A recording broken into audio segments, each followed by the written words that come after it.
Greetings, fellow armchair Imagineers. Tiki here. And BlueDragonFive.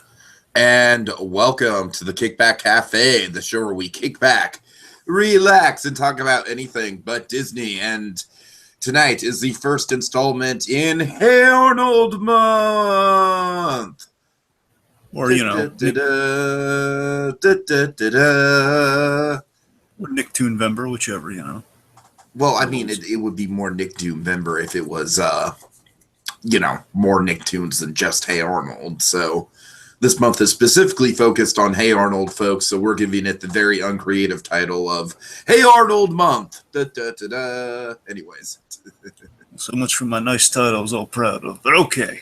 All right, so Dragon, man, oh man, this was a difficult list to compile, wouldn't you say?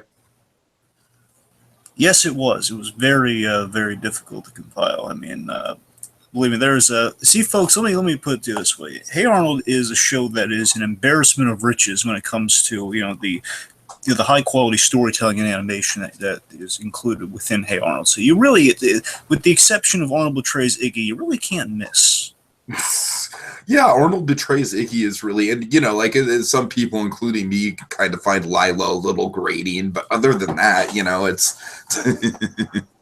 Yeah, I mean, that's like the only ostensibly bad episode of Hey Arnold. Everything else is, again, even some some will be a lot more impressive than others, but still, I mean, it never really like a bad episode in there. So, yeah, I mean, it's like so much to sift through, and just it really kind of boils down to how if you're defining it as best or favorite. In this case, we're gonna stick to best. We're gonna stick to best, folks, and this is very important because this is oh God, and Dragon, this made this all the more hard for us to come up with.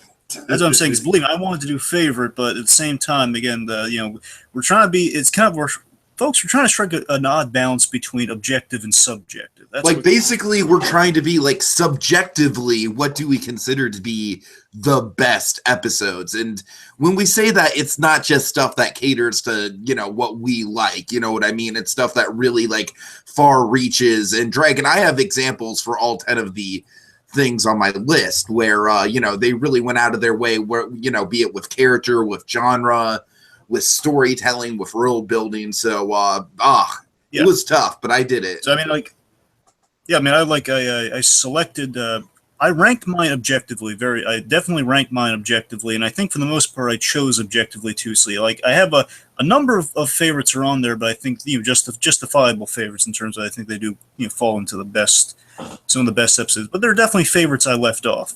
So that's kind of where I'm at. I had to kind of work in through that. Just combing through the series are distinctly some of the best, and of course we had to divide between two of us, so we didn't. So if some favorites, like some best, are probably agreed upon us, but it might be on one list over the others. So you have one in particular that I really wanted, and you have one that I really want too. So we actually have a couple. We both have a few that the other wants. But That's true. That's true. It fell where it fell, folks. But the main thing we should outline here, so no one just going into this is going to be like, "Where is it?" We can. You'll notice there are no holiday installments of Hey Arnold on this list or the journal. So those are all. Yeah, I would say like holiday installments or two-parters. Yes. Of course, the biggest, most famous two-parter being the journal. I think it might be the only two-parter as well. But Parents' Day. Oh yeah, well that one just kind of feels like it's just like just takes up the whole 22 minutes instead of just. Anyway. Well, yeah, but I mean it's still like anyways. My point is that semantics, regardless. Anyway, what was I getting at here? Oh yes, so honestly, all the holiday specials, just to address them real quick, is that I think all the holiday specials are good, with the exception of I think the one that's weak sauce. It's not bad, but Valentine's Day doesn't impress me.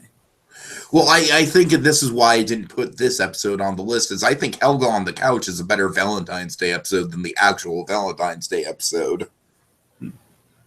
I think obviously Dragon, like an episode that would be a strong contender for both our lists at the number one spot if we were to be doing holiday episodes would be Arnold's Christmas. I mean, we got to give credit where credit's due there. Certainly, like, that might have been just number one for both of us. That's why we kind of took it out of the equation. Also, Veterans Day is a good one that would have absolutely been on my list. I mean, yeah, there's a whole slew of them. Also, just for simplicity's sake, because I noticed it wasn't on either of our lists. We don't know the ranking of each other's list, by the way. We just kind of know, we generally, based on the wonderful collage you have in front of us, you can see we have we kind of know what's presented. We have no idea what order, like what we're sampling. I might have given some hints based on the order on the collage on my end, at least. Oh, certainly, and also for the simplicity, even count stuff like Career Day. Let's just count that as a holiday because it's not on there, but that's another good episode. Career Day, kind of the whole buddy, Jolly Ollie Man and the Arnold episode. I mean, there's so many, Dragon. It's like, look, if your favorite is not on there, folks, it's probably one of our favorites too. You know what I mean? Folks, if it was like a top 25 list, we'd probably be in better shape. We just don't. We can't go through all those. We're sorry, but again, how folks out. I'm talking directly to you folks. You know how good this show is. If you're watching this, you probably do. See, you have your own favorites. So enjoy. You probably clicked on like, oh my god, there's so many good Hey Arnold episodes. What will they choose? My god, my golly. If there's some small sect of people who are just out of curiosity, I wonder what the big fuss is about Hey Arnold. Well, you're about to get a little education in it, and I encourage all of you, watch the show. You're gonna love it. All right. Of course, we're doing all this to get ready for the big event with Hey Arnold this month, which we should probably also put out there. So, Dragon, let's start with some honorable mentions. I think we should probably say what the big event this month is with Hey Arnold. Oh, yeah, I'm sorry. Of course. The big event is the Jungle movie. Yes. Finally. Like, it went from, like, the Bigfoot of Nickelodeon animated movies to it's actually happening. Yes. So, with that said, we're getting psyched for this. There's a bunch of Hey Arnold stuff this month. It's going to be a lot of fun, so let's dive right in. All right. So, Dragon, I have a few honorable mentions. I'll go first, if you don't mind. Sure. Okay, so I'm going to lump 2 Gerald episodes together since I know you have 4 Arnold mentions as well, and those 2 Gerald episodes are going to be Gerald Moves Out, and then I'm not exactly sure on the name of the episode here, Dragon, you'll have to help me out, but the one where Gerald learns how to ride a bike. Honestly, it might be Gerald rides a bike. I'm not joking. I think it actually, we're probably going to have to look that up. All right. Well, regardless, it might be Gerald. It's Gerald's bike. Go ahead. I think it might be. Keep going. Yeah, they both teach really good lessons. They both, have Gerald in a spotlight focused episode. Of course, Gerald Moves Out, you get that great lesson of, like adult responsibility, and it can be pretty scary. It can be pretty overwhelming. You know what I mean? And the comfort of moving out versus leaving your family. And, there's a lot of good life lessons to be learned. Oh, it's Gerald's Secret. Oh, Gerald's Secret. Okay. I'm sorry. All right, keep going. So Gerald's Secret, I think, is definitely the stronger of the 2 episodes for me. I mean, they're both very good, but for me, Gerald's Secret just has a great rhythm to it. Of course, you do feel for Gerald. Dragon, I was in that position where I didn't learn how to ride a bike until I was like maybe 10 years old, so I was a late bloomer in that department as well, right around Gerald's age. So I always found this episode very relatable, which is one of the things that Hey Arnold does great. It touches on these really relatable subjects on a very micro level. And so Gerald's Secret is definitely in those. And I love how triumphant it is towards the end. It's kind of like a Rocky towards the end with the training and, Gerald like whooping everyone at the bike race. I really love the moment where Gerald rides past Harold and he just gives like the great like eyebrow wink. Yep. Of course, Harold's come up and kind of going into the baby store. Yep. Okay, next one is False Alarms. I really love False Alarms just because it conveys what a great parody can be on Hey Arnold. Now, Hey Arnold has done a bunch of parodies that unfortunately did not make the list for us, Dragon. One of the more popular, I would say, being What's Opera Arnold. I would say that would probably be in our... Yeah. What? Yes, of course. Everyone loves that one. Yeah, I would say that would probably be in our like top 20 in both our lists. You know what I mean? It like barely made the cut. But False Alarms, of course, being a parody of 12 Angry Men, one of my favorite black and white movies, and it really holds up. Right. I rewatched it recently. Oh my god, 12. The original 12 Angry Men still has it, man. It still has it. Oh yeah, for sure, for sure. And this episode still has it as well. I mean, it's I think this episode just that's what makes this episode so good is that the original movie it's based on is still so suspenseful, and this episode really carries that to a T. It really crosses it over and makes it so potent with you really don't know who did it. It's a great guessing game of a story, and then of course the final reveal is great. It's one of Curly's standout moments in an episode. We'll get to another Curly standout moment later on, Dragon. I know you have in your list. Yep. Okay, and then finally, my final honorable mention is Sally's Comet. Now, Sally's Comet, I don't know, Dragon. It kind of, this is almost sort of like the most Charlie Brown-esque of the Hey Arnold episodes to me in a lot of ways, because it's very wistful, it's very nostalgic, it's really simple. It's just, it's all about kind of just the magic of, like waiting for a comet, and it may or may not appear. It's like waiting for frickin' Santa Claus, for Christ's sake. You know what I mean? It's like the buildup of this thing of if it will or will not happen, the excitement of if it does, like the once in a lifetime opportunity of it. Kind of like this community coming together around it. It really is a special kind of moment for me, Dragon. And honestly, it's probably like if we're doing this as a top 11, because we like to go one step beyond, this would probably be number 11 for me on the list. I really like this episode, very close to my top 10. That's about it for the honorable mentions on my end. Dragon, shoot. Okay. Well, again, folks, being objective, this one is a favorite of mine, but I just put it down here because look in the grand scheme of things, it's just for me. It's not really for like kind of the betterment of the show, but it's a real fun one. It's Dinner for Four. Dinner for Four. It honestly it fits into that kind of that classic comedy / TV situation. It's like I've seen just one that comes to mind instantly is the old Abbott and Costello routine from their show, where basically. They one of them pretends to be a cop while the other one gets a free meal and says like you refuse to pay your meal. He says I'll call the cop for you. And of course he blows the whistle and then Abbott comes in. Then they pull a switcheroo. It's it's funny, but it's kind of it's a classic, relatable, but by today's standards, it doesn't really happen as often as it used to. Or basically, you go into a place and realize you don't have money, and it's a very fancy restaurant. But I love the innocence of the mistake. Shea, kind of Shea Perry, Shea Paris. That sort of thing. Of course, it's got great food animation, so of course, I point out there it does. And the main thing one of the things I really like about it, I love the moral at the end. I love the moral at the end that Helga, she got away with kind of. It's that no matter what, despite being able to get away with something, it's about if you have kind of the moral courage to kind of come forward and do the right thing. Because again, she got away scot-free with it. She kind of made it look like the place was infested with cockroaches, but she came back, she did the dishes, and that earned some respect from Marvel. So that's kind of the movie's got the episode's got a lot going for it.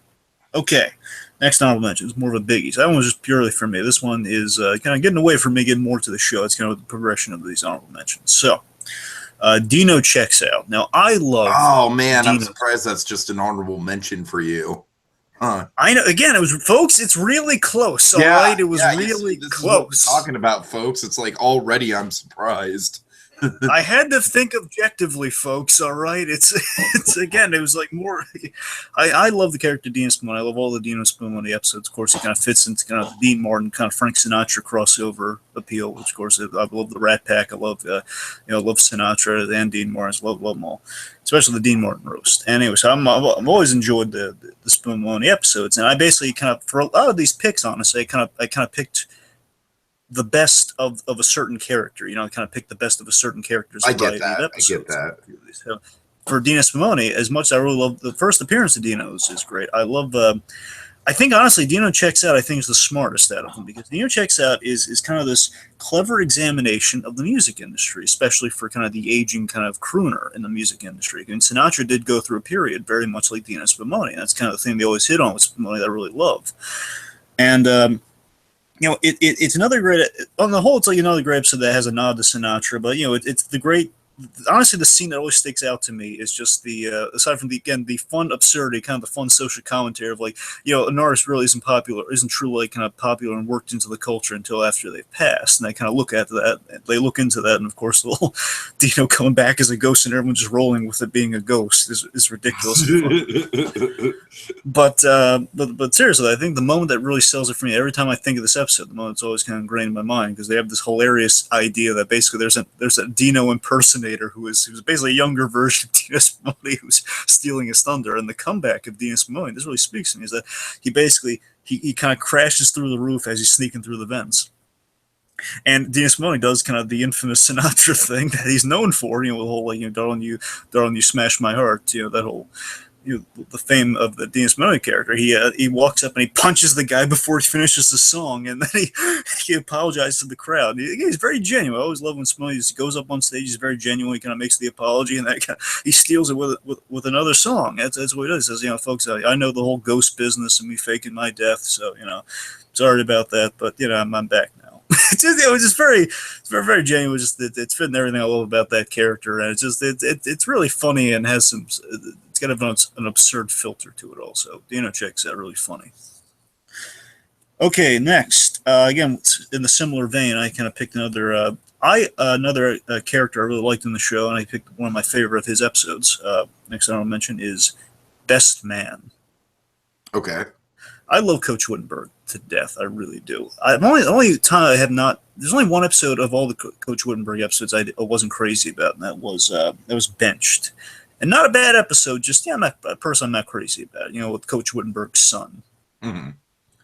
And I mean, I love the Wittenberg character. I love Jim Belushi. I think he's very funny, and just the Coach Wittenberg was always kind of that exercise in a character who is kind of through Arnold betters himself. As a guy who has kind of this constant roadblock with his obsessive, compulsive need to win. He always has this need. He's this competitive urge within him, and basically Arnold kind of teaches this guy the power of psychology, and then the power of kind of the kind of psychology in the players, the power of understanding, the power of just kind of putting other needs above winning, having fun over winning. In this episode case, kind of the sacrifices required in marriage. That it's basically Tish, his wife, who, by the way, I remember I finally got the name down. It's Kathy Moriarty. She's from Casper. She's from she's from Casper. She's that famous mob kind of that kind of the famous kind of female mobster kind of character, and she's the one in Long Halloween who should have played. If they did a voice cast, she should play Carmine Falcone's sister, Carla Vitti. That's the voice I had in mind. Gotcha. Anyway, so it reflects kind of a great kind of continuity in Arnold's friendship with Coach Wittenberg, and again, it's kind of like some fun wedding preparation stuff. And when I was younger watching, it's like, okay, so that's how you get ready for a wedding. It's kind of a fun little showcase of that. It says the absurd competitiveness, like Wittenberg and his wife, like they're eating all the chicken wings. They're getting ridiculously competitive. I love that kind of this big will they won't they marriage thing. It boils down to a game of air hockey, and again, it's a simple decision, like to let his wife win, but can he deal with that? And he does, because he loves her more than he wants to win. And again, it's like it's really nice observation of that. And lastly, real quick, Tutoring Torvald. That's a really good episode. Tutoring Torvald is an excellent episode. And basically about a great examination of a minor character. Yes, and we all do. Torvald really, he has a cameo appearance in another episode, and he has like really just kind of like maybe like he's referenced in a couple episodes beyond that. So Torvald is an underutilized character, but he has such a great kind of one and done episode. He really does. Where this episode. Again, it missed out being number 10 by a hair, folks. I should by a hair, because this episode has such a great visual command of story. It really does, where we learn so much about Torvald going to his house and not uttering a word. We can infer all this great stuff about Torvald and kind of his home life and what kind of brings Torvald to being, kind of the traditional bully figure. And of course, in Hey Arnold, we don't have, just with the exception of a guy like Wolfgang, we really don't have traditional bully figures. We have we start out with a character like Harold, and then, of course, over time we develop them. We start with Torvald here. It seems like, okay, another big kind of bully figure, but no, there's a lot of dimension to this guy. This guy is kind of the head, is kind of the bully figure in the fourth grade, because he's been held back. He's got all these great layers to him. we get to understand him as the episode unfurls, and he has a very relatable obstacle. I myself, math is my kryptonite. I can't stand math. No one likes math. I agree. Yes, it's yeah, and again, just that visit to Torvald's home, we learn so much about him. There's always that haunting scene where Torvald he picks the lock, goes in the school, and he kind of visualizes his obstacle when he's in the classroom, and he has like the horrible visions of everyone kind of mocking him for being held back. And that's the haunting quality of this episode for me, is that it's Torvald facing kind of the questions of life, the questions of, Torvald, you're living in a rut right now. You're rolling along with the judgments people are laying upon you. Again, just he's trying to conquer simple goals at the same time. So I think we have a lot of just impressive layers on Torvald. I think kind of makes it stand out. But the only reason I guess it's a hair below 10 is that it's kind of a recurring thing we see with Arnold. And I love that about his character, but it's kind of a recurring thing. We have a lot of episodes like that where Arnold kind of finds someone who helps him. And so we have so many of those. I kind of had to put it like a hair below the top 10. So I get that. Yeah. All right, well, let's jump right into the list then, Dragon. My number 10 is going to be 24 Hours to Live. Yes, based on the pilot. Oh yeah, of course, that's one of the reasons I thought that this would be appropriate in the number 10 spot. Dragon, this is a really good kind of starting point for the Harold character, as you mentioned, where, the Harold character will get more developed and as my list goes on, of course, I have maybe like 2 or 3 other Harold episodes, not necessarily specifically focused on Harold, except for one more specifically focused on Harold. But, I don't know, I just really love all the dimensions we get of Harold. Like, him and Helga, for me, are my 2 favorite characters. And in this episode, of course, we get him in a very antagonistic light, and we get to see Arnold sort of, the anticipation and the dread that comes from a confrontation with the bully. And of course, Helga is in this episode in a very kind of antagonistic, sort of bratty way, where she's, reminding Arnold of how many hours he has left to live. And it's, you know what I mean? But I remember as a kid, it can be very nerve-wracking, Oh, yeah. And of course, the crazy resolution is fantastic. Oh, yeah, absolutely. Which is honestly, for my money, kind of a good lesson to deal with bullies. Like, bullies don't want to mess with crazy. So if you just, dance and act like a fool, then, I don't know. there's a grain of truth to that. Sort of the Kevin Bacon approach. Yeah, for sure. But, overall, like I said, I just think this episode has, has a lot of good play between Arnold, Harold, and Helga, who, of course, that's kind of like a dynamic that, for me, I think there's basically 2 core dynamics with this show that I really, really love. One of them is Arnold, Harold, Helga, and the other is Arnold, Gerald, and Phoebe. And, of course, throw Helga into the mix with Phoebe as well. You know what I mean? But that's another great thing about the show, is the wonderful different mixes of characters. But like I said, it's really mostly just the build up and the sense of dread, and then the very satisfying resolution that really puts this episode into the number 10 spot. And I thought it was satisfying because it's a remake of the pilot, and so there we go. I felt it was very appropriate. 24 Hours to Live. Right. Okay, my number 10. My number 10, again, it was this close with Tutoring Torvald. I want to keep that in mind. This is an episode we've covered. And again, thinking objectively best here. So I picked an iconic one. I picked Weezened. Oh, yeah. It's Weezened! And some other guy! Yeah, this honestly, the reason I say it's iconic is that this is a go-to episode. This is the go-to adventure episode. And that this is we have a group of characters. And honestly, folks, this is a good kind of little precursor to the Jungle Movie, where we have a bunch of our familiar favorites from Hey Arnold. They are going to a new location, and they're going on a little adventure together. It's far more kind of downscaled than it's probably going to be in the Jungle Movie, but just go with me on it. It's an adventure that blends kind of our classic spooky episodes, which is kind of the reason we covered it under Haunted Holiday Hijinks. Of course.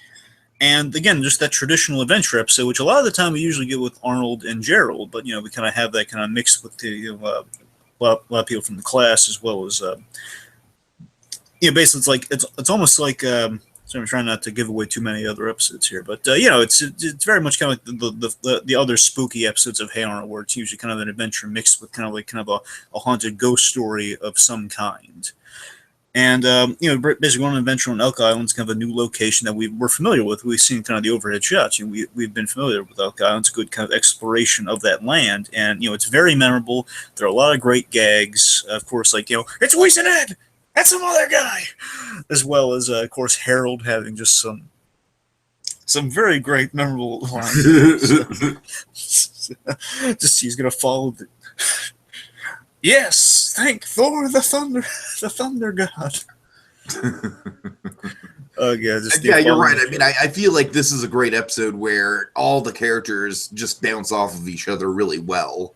Yeah, we break them off in the groups. We kind of infer that some relationship stuff might be going on.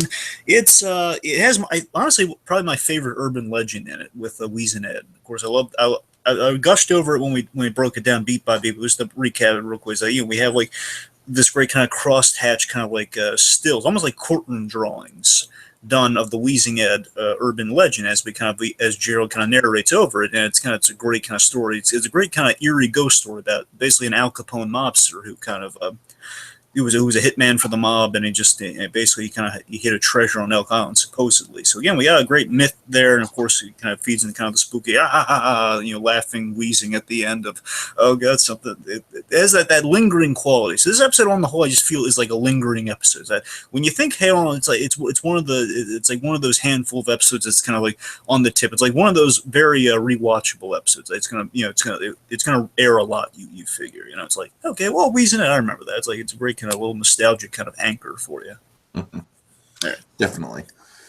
Okay, so my number 9, Dragon, this is another episode where I felt like the big strength of it was the show's large ensemble coming together, which was World Record. Oh man, this is a really fun one, Dragon. This is such a fun one looking back on it and rewatching it.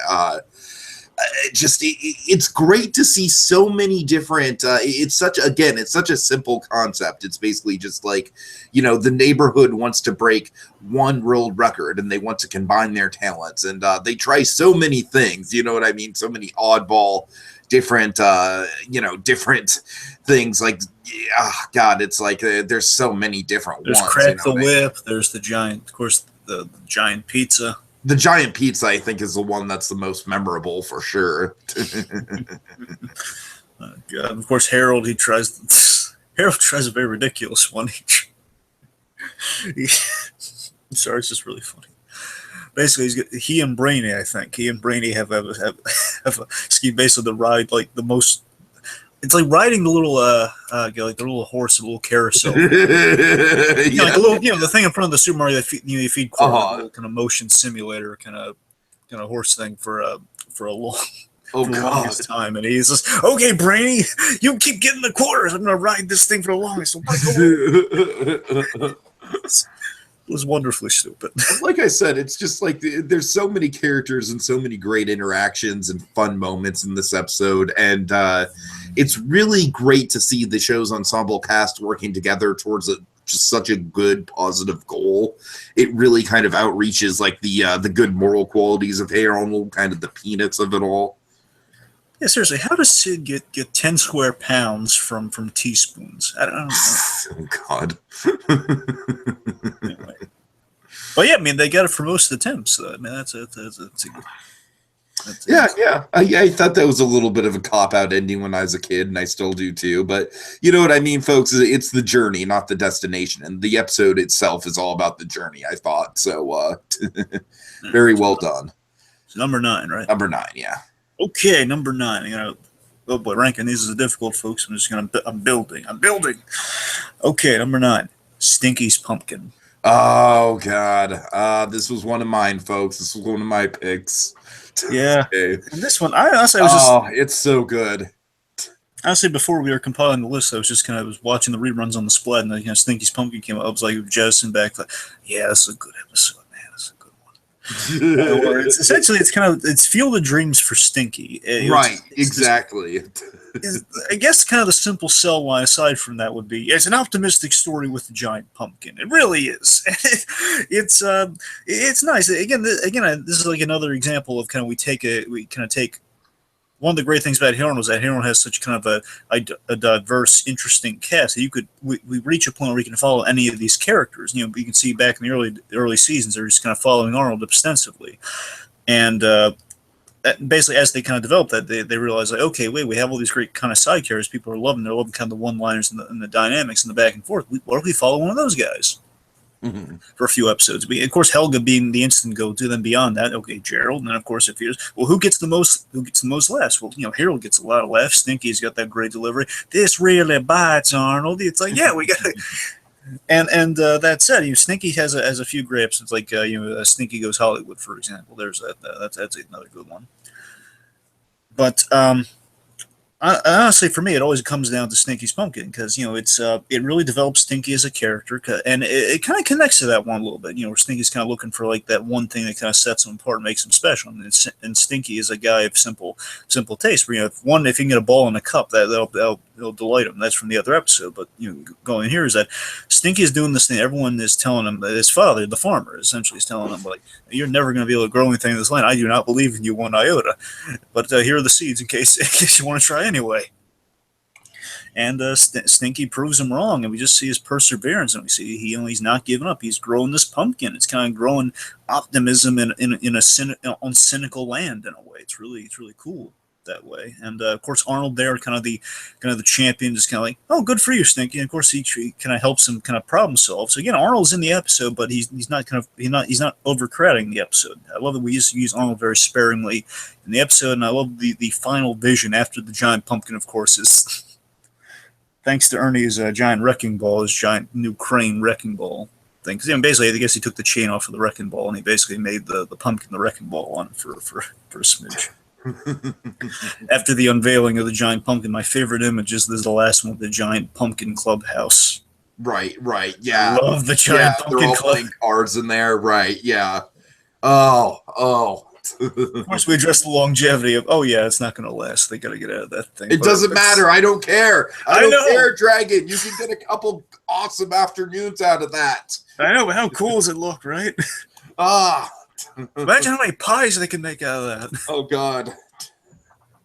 Oh, yeah, but that visual alone just really... absolutely. Honestly, that visual alone's why it's on the list, but the rest is, like, the big dramatic, the hoe that was propping up the hoe that was propping up the kitchen table, the timing and the gags, the comedy. It's the fact that, like you said, it is the first episode to really delve into Stinky as a character on a very complex level. Yeah, we don't have a lot of opportunities for that. I want to say in total we probably had like 3, not counting the vampire one. Mm-hmm. Oh God, the vampire one. Oh, one of these days we're gonna have to do that. Yes. Oh God. One of these days, Tiki. One of these days. Anyway. All right. Okay, so my number 8 is Big Caesar. Ooh, if we had like top 25, I might have fought for that on my list. But that's a good one. Right. Yeah. This is a very, very good episode. Of course. I feel like it kind of fits into the Wheezy Ned mold, Dragon. I feel like it's an early episode. That's fair. It has the folklore, you know what I mean? It has like the urban mythology built into it of just like, it's very simple. It's just this really big fish in the middle of the lake and no one's managed to catch it. I'm going to say this. I think while Wheezing Ed is my favorite urban legend, I do think Big Caesar is the best told urban legend by Gerald. I think it's the best. Well, I mean, keep in mind, Dragon, we're going to talk about more urban legends as we go through this list. So let's keep the lid on the best one. Well, no, I say that because I have a lot of reverence because the thing I always remember this episode. I always remember like there's a great line that Gerald has about and emerging from the basically as like it goes primordial, kind of goes back to the changing of the globe. I love how monolithic it is. It's like, oh my God, that's so well told. Anyway, continue. Yeah. And so the episode itself, of course, it's just got a great build up to it. It's got a lot of anticipation, a lot of atmosphere. That's the thing I love about this episode is it takes the time for quiet moments. You know what I mean? Mm-hmm. And of course, the reveal itself that the fish, while big, isn't like this huge like monstrosity of a fish. He's just kind of like a pretty over large fish, and they let him back out in the water. It's a very tender moment. Wait a minute. What? I'm sorry. The other thing to remember is that Arnold's grandpa. Arnold's grandpa took a swing at him back in the day. Oh, you're right. You're right. Of course. Sorry. Let's not forget Phil. Also, not only when I say take a swing, I don't mean he punched it in the nose like he did a shark, but he did do that once, and that was amazing. Yes, it was. Punch the shark in the nose. Anyway, let's see Quint do that. Anyway, but yes, Big Caesar. Yeah, I love the emotional climax of it too. You want to take him to that? Well, that's just what I was saying. Like I said, the fact that it's a big fish, but it's not necessarily this monster, and that's what they kind of come to realize towards the end of the episode. Yeah, and again, it's Arnold just having that mortal instinct on Arnold, just let him go. It's like yeah.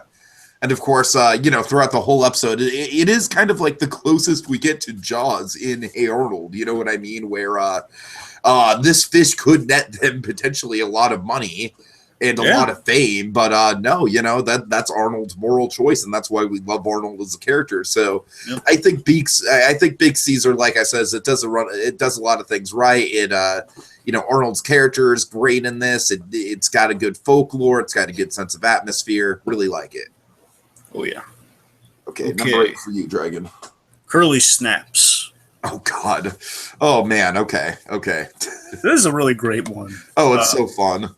It is. It's this great absurd premise of a hostage situation. Balls, essentially. It's all sorts of balls. It's like a hostage situation over playground balls. I like how, in the 3rd and 4th season, they realized they hadn't done much with Curly, and so they gave him some really off the wall stuff to do. Oh yeah. They made him a psychopath, basically. Essentially, I'm sure there's a fan comic or a fan parody or a fan fiction out there, basically reimagining American Psycho, but with Curly. I'm sure that has to exist.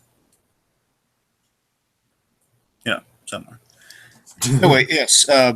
Yes, I mean, I love getting to the speed of that. So what I love in this episode is that we play this ridiculous situation so seriously. We play an hostage situation. He's held up in the principal's held up in Principal Wirtz's office, and basically again he just puts the bookshelf across. Again, it's being played very seriously. And again, what's he gonna do? He's gonna throw balls at people, and eventually he's gonna run out. So there's really nothing more. Again, he's just held up in there. It's a great showcase. It's a great episode that can showcase the charm of the Arnold character as hostage negotiator, which of course is tailor made for Arnold. Mm-hmm. That's a big thing I really love about the episode. Again, in addition to just kind of the ridiculous circumstance, but I just love that thing I can remember is watching for the first time way back when. It's like, oh my God, Arnold was just tailor made for this situation. And of course, who else would be the kind of the facilitator of all of everything here? Someone that Curly can trust as being on the money, being on the level, and kind of usher people in the office and kind of talk through the problem. Again, it's kind of an uplifting solution to the kind of the. Well, I'm sorry, another element of the episode, just to piggyback off that, is that there's great commentary on hostage crises, especially with the ending. We have great commentary on how these hostage crises can go, and the fact that Arnold it has a peaceful solution. Again, it's optimistic in that it has a very peaceful solution. But again, it starts out like many situations do start. There's a misunderstanding. Someone snaps. There's a lot of chaos, and in the end, there is consequence. Even if an amicable solution is by some method reached, there's always going to be consequences. I mean, Curly, again. The young viewer back then might think, okay, Curly's going to get away scot-free. They made a peace arrangement. It was all a misunderstanding. Okay, hooray. And then, of course, Curly's in big trouble for the principal's office.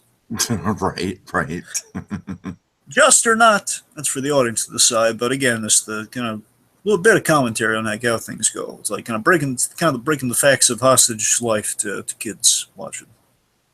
Yeah, in a really kind of interesting, unique way, and that's one of the things that Arnold does really well is kind of approach those sort of topics. Yeah, we're approaching real world serious topics on Arnold all the time, and we're telling the story in a way that doesn't offend, but at the same time it doesn't overreach. Doesn't feel like it's an after school special. It just feels very natural into the world.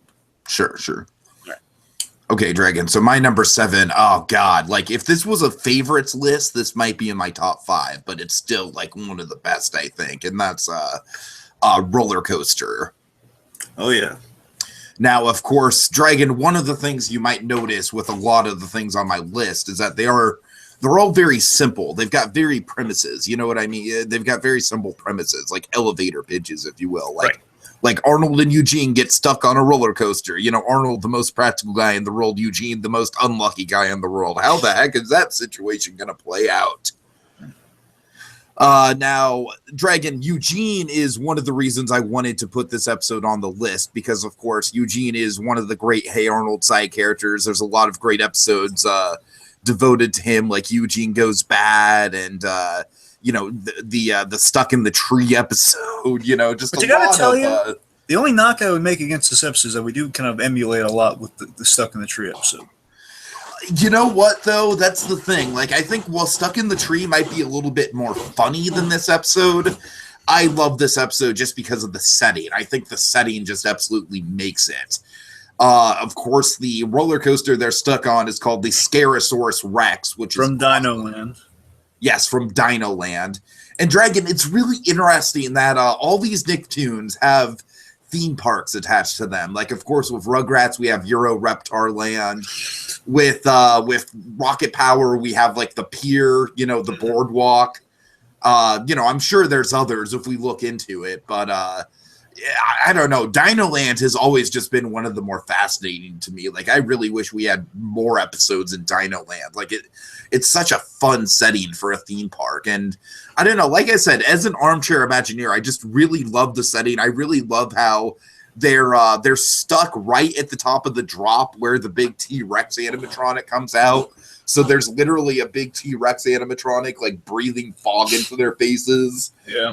It's just like just the practical nature of it. You know what I mean? Just the fact that it's it's very real world to what being stuck on a ride like this would be like. At like the worst possible position you could be stuck on it. Exactly. Like all that fall, all that steam blowing on you is like all the all the waiting, and of course you know it's gonna be a big drop if it does start moving again. It's like, oh god, it's ridiculous. Do you remember what broke the ride? Do you remember? I couldn't quite. I couldn't really remember. No, sorry. I forget if Eugene's. I want to say Eugene had some. I want to say it was like a brake broke or something like that. All right. Okay. Anyways.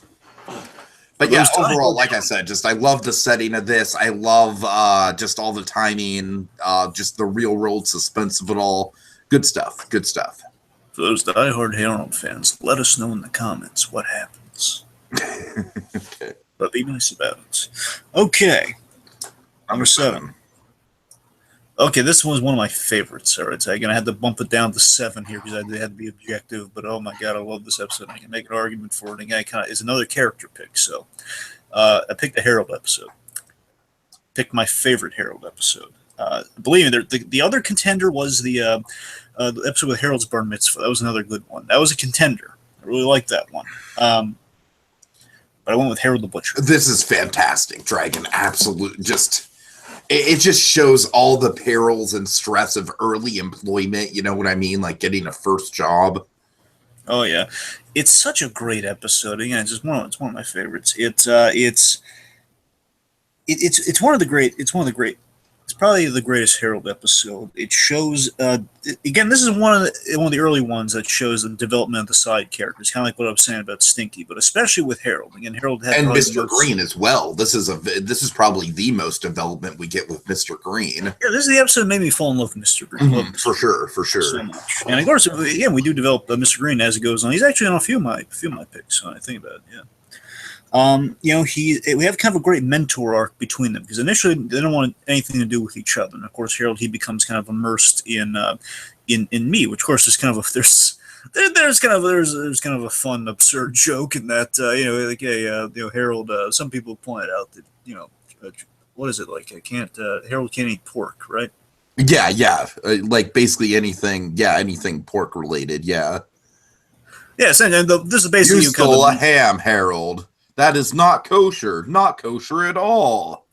Yeah, that's just that great joke. It is the broad, just the irony that he has to that he would have to work in the surrounded by meat. That's just kind of the broad irony there. Right. Like, But comic book nerds love working in comic book shops. Harold loves working as a butcher. It just makes all the sense in the world. it does, and I just love seeing Harold become passionate. Yeah, exactly. I love how at home he feels around the meat. You know, it's very inspirational. You know what I mean? Yeah, and again, it really gets you involved as invested as an audience member because you see, oh man, Harold genuinely cares about, especially in the younger years. It's like, oh my god, Harold's so invested in this. Like I can identify Harold being caught up in something. And unfortunately, again, while we love Mr. Green's like he's seeing it in the original perspective. Okay, I'm sided with this kid. I don't want anything to do with him. We saw that Harold was screwing up a lot on the job, so Mr. Green just has no tolerance for Harold. So when Harold is actually showing that interest in, he wants to actually get involved in it. He wants to learn at the feet of the master. And Mr. Green says like he's just writing him off. Like it's like you, the audience member, are going, "Oh, Mr. Green, but no, you don't understand. He actually cares about it. Come on, mentor the boy. Come on, Mr. Green, mentor the lad." And of course, there's that heartbreaking scene. Again, it's so kind of honest to kid logic, where Harold just tries to recreate the events when basically he's basically is kind of his. Let's just say his internship, his kind of his work release, basically kind of working off the debt of the debt of the stolen ham, morally the debt of the stolen ham. Basically he tries to steal he tries stealing a turkey, and then as he runs out, basically they say, "Oh yeah, I guess I'm gonna have to work for you again, and of course Mr. Green shuts him down. But we have a really great kind of triumphant moment that Arnold, again, I love that Arnold is used sparingly in these episodes where he can facilitate, as Arnold again just with that hostage crisis as well. He fits in so well as the great facilitator of our neighborhood, where he basically points out to Mr. Green during this big old meat sale. It's like, hey, I know someone who can help you. He brings in Harold's a dream come true. We see Harold, he's worked at the place. He knows absolutely where everything is. He's helping out. It's basically kind of helping. It's kind of like the first episode of SpongeBob, where SpongeBob kind of gets the job at the Krusty Krab, and he's saving the day amidst all the anchovies. Where Harold's going to help him save the day by wrapping all the stuff. He's helping the clients. He knows exactly where everything is. And by the end, we have that great, almost kind of Mean Joe Green moment where, he says, "Well, Harold, you can come in on the weekends, or after school and on the weekends or something." Basically, Harold is like, "Really? Yeah." It's a happy-go-lucky ending. It's a really uplifting episode. It's gives Harold a nice moment to shine, and it's really happy. So Harold the Butcher it's an excellent episode. It's one of my favorites. All right. Well, Dragon, I hate to ruin the mood, but man, oh man, my next episode is not optimistic. My next episode might be the most disturbing episode in Harold history. That is Arnold visits Arnie. Oh no! Yeah, that is my number 6. Someone find Cosgrove to gush over the meats. Oh god, now we're going to Arnie. Oh. Yep. We have to go to Arnie. I'm scared of this episode. I want to leave. Where's the door? Okay, so Arnie, of course, is one of the most disquieting characters in Hey Arnold history. Essentially, he's Southern Bizarro Arnold. Right. I mean, even his introductory episode, which isn't even, meant to be scary, is still very disquieting and creepy. That's the perfect word, Tiki, disquieting. That's what that one is. Right. But this episode, man, they just go to Bizarro World, Dragon. The writers just go balls to the walls and just go way over the top, and I love it. This is one that I think you and I are kind of mixed on. We're kind of divided on. I love it. You have more of a love-hate relationship with it. Mostly fear, but yes. But oh god, I don't know. Just I love it for how ambitious it is, for how much it just kind of breaks the fourth wall of the series and kind of addresses the cliches of the series and then turns them on their head. Of course, you gotta love seeing Hilda, the clone of Helga, the country clone of Helga. That's one of my favorite moments in the episode, amidst all the creepiness, is Arnold and Hilda just genuinely, strike up a conversation and instantly get along, and it's very pleasant. We have the clever levels to this episode that, Arnold, realizing, perhaps, I deep down, subconsciously might be attracted to Helga. For sure. And of course, the big reveal does definitely kind of, for us, the audience, it kind of reads into that, deep down on a psychological level, Arnold.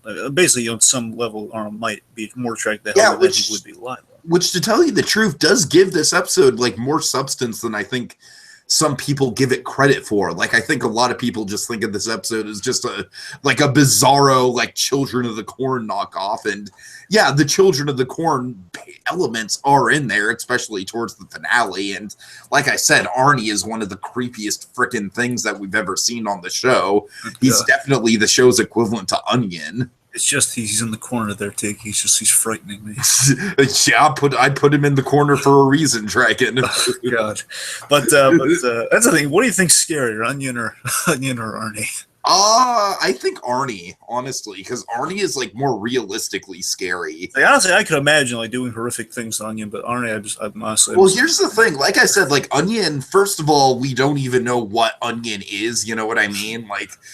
But with Arnie, like, I genuinely have known kids like Arnie. That's the scary thing about it. Like, I think Arnie is, like, I'm going to use the word again. He's a very disquieting level of, like, you've known people like this in your life. And the fact that it's so accurate, it gets under your skin. And like I said, this whole episode, it's like a Twilight Zone episode or something. You know what I mean? It's just insane. It's insane, and I love it. I do got to point out kind of the old dream thing. That's the thing that kind of mixes. That's what mixes a lot of audiences. I would imagine, not just one the episode, but like a lot of episodes. Even some of the most famous episodes of the Batman the Animated Series do have kind of that dream reveal. Yeah, and you know what? So do some of the most famous cartoons of all time, Dragon. So that doesn't really bother me. I just want to point out that, sometimes. Yeah, no, I get you.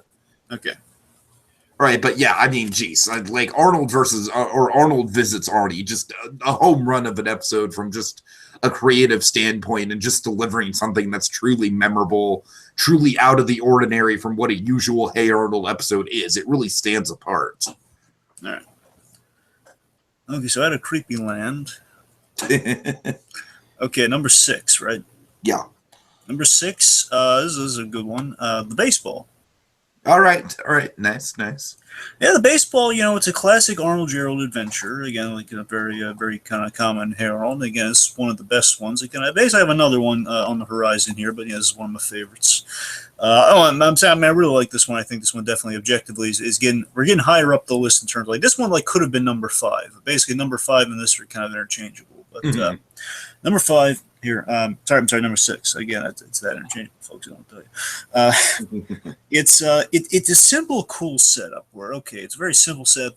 Arnold's a baseball fan, and he's a fan of Mickey Kaline. He's a fan of Mickey Kaline, who is about to retire. It's a simple premise of, and it's a relatable thing too. Like, you want to get tickets, you want to be able to do this great thing. You want to be able to take part in this thing you love before it goes away, at least to a large capacity, goes away in terms of before your hero retires. You want to catch that one baseball. You want to catch that last game. It's sort of like, you want tickets to a concert. You want to take part in something really memorable. Mm-hmm. And actually, it's kind of funny that a lot of our 90s favorites, let's say, a lot of our Nickelodeon favorites, they've reused kind of this premise. The premise of, let's take in a baseball game. Let's take in a baseball game, or like a first baseball game, or like, a baseball game with a mission. That's kind of the usual. We've seen that in Rugrats and Rocko's Modern Life, like the most famous examples I can think of. Tommy's first baseball game in Rocko trying to catch a foul ball. Sure. And this is it's great seeing this taps into a great element of Harold, especially in the early seasons, where it's Arnold in kind of the kid's perspective, where it's a very common experience we see through the kid's perspective. Okay, you want to take in a baseball game, well, you got to deal with crappy seats, you got to deal with the scalpers, you got to deal with not having enough money. We had a really sweet scene where Phil, again, he slips him a few extra bucks, not realizing he gave him a 50, which was just still funny. And basically leads to kind of an exciting chase again, kind of a chase to get better seats, and kind of evading kind of the the ushers, the seat ushers. Of course, like that one guy laughs in their faces, like where their seats are, like, oh, that guy. And the big draw of this episode is there's a lot of heart in it when we get to the hero in question, Mickey Kaline. Oh yeah, definitely. Voiced by the wonderful Ron Perlman. Right. Ron Perlman does a great job in this episode. He has that great scene. It's a little over the top. Like this guy's another sort of like Dino Spumoni or Pigeon Man, you know what I mean? Where he's a very limited character, but he just like is a great flavor to the Hey Arnold universe. Don't get me wrong, man. I love the Dangerous Lumber episode where we bring him back to us, Grill, where he has now as a restaurant, and he's like a hot dog place. It's really funny. But seriously, it's the idea of, and I like that we track that, by the way. He's retired from here, and then he opens restaurants down the line. But either way, Ron probably brings a lot of heart to it. And there's this really great scene where he is like kind of talking with the guy, saying, "So Mick, how does it feel? Have basically you hit a, I guess it would be a foul ball if it went into the crowd, right? Or would it? Yeah, it would be. Yeah, it would be a foul ball. Yeah. Anyway, because Arnold caught it, so it had, because I was about to say home run, but again, folks, baseball not my forte, but either way. It's a really nice thing where he's kind of breaking down in tears during the interview, and he's saying he's definitely going to miss it. I love that kind of impacts Arnold, that he has something that is worth a lot of money. Again, kind of the issue that Tiki brought up earlier. It's kind of Arnold in a position where he and Gerald could be really famous. And in this case, where Arnold, he could sell this ball, he could just keep it for his own good, but deep down he knows this game meant a lot to his hero, and he kind of paid homage to his hero by returning the ball to him, and we have like the ultimate Mean Joe green Coke and a smile moment. God, it so is. It's also kind of a Field of Dreams moment too. It's like kind of like a playing catch with dad moment here, where it's just they're tossing the ball and they're talking. And it's a really great moment. I love the genuine. Of course, this connects into like all the thank you notes I've written to people at Comic-Con. It's like you get to thank your heroes, and like you get like a little kind of the wink back in a way. You kind of that little. You basically get rewarded for your thanks somewhat. Mm-hmm. None that should be expected, but it's always kind of a nice little moment there where you can kind of have the favor returned in some small way, and it's like a nice little conversation they have as Arnold's going to spend time with his hero. It's really nice. Okay, man, oh man, getting into the top 5. Oh God. All right, Dragon. This next one is probably the saddest episode of Hey Arnold for my money. It's probably the biggest tearjerker. And that's Harold's kitty. Oh, it's a rough one. Oh, it really is. It really is, Dragon. I mean, it's just like, talk about an emotional roller coaster. You know what I mean? And again, just this is what I'm talking about, like the juxtaposition between the Harold that we see in 24 Hours to Live to now. I mean, Harold is just such a sensitive character to this point. And yet another hostage episode, by the way. Oh yeah, right. just with occurred Arnold to me, right? playing the hostage negotiator. It just occurred to me in this moment that, oh my God, yes, another hostage episode. But seriously, how good is this episode? It's like, again, in 11 minutes, folks, and that's something that I feel like this show's kind of like, it's almost an underreported fact how good this show is at drawing things in and world building and getting you to care about different characters and different stories. And in 11 minutes, we go from, just quickly developing just this inseparable bond between Harold and this kitty. And then from it going to a hostage situation to kind of like a tear-jerking climax to sort of a feel-good compromise ending.